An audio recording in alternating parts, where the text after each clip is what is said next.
وقال رجل مؤمن من آل فرعون يكتم إيمانه أتقتلون رجلا أن يقول ربي الله وقد جاءكم بالبينات من ربكم وإن يك كاذبا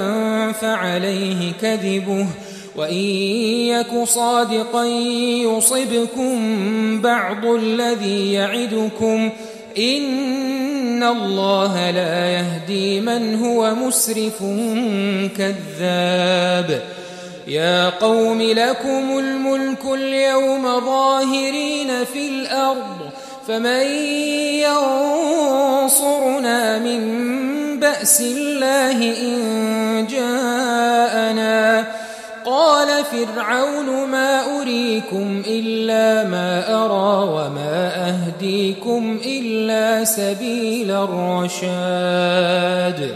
وقال الذي آمن يا قوم إني أخاف عليكم مثل يوم الأحزاب مثل دأب قوم نوح وعاد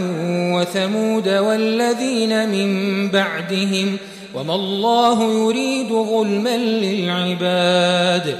ويا قوم إني أخاف عليكم يوم التناد يوم تولون مدبرين ما لكم من الله من عاصم ومن يضلل الله فما له من هاد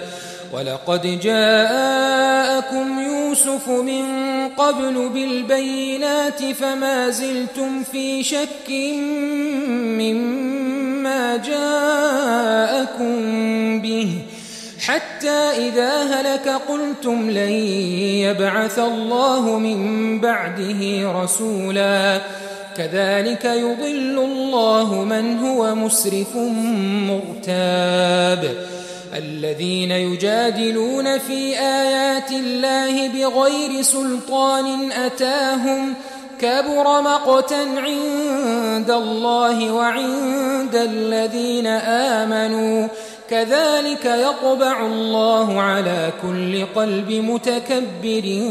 جبار وقال فرعون يا هامان ابن لي صرحا لعلي أبلغ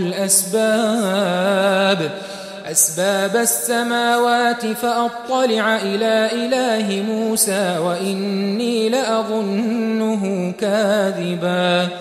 وكذلك زين لفرعون سوء عمله وصد عن السبيل وما كيد فرعون إلا في تباب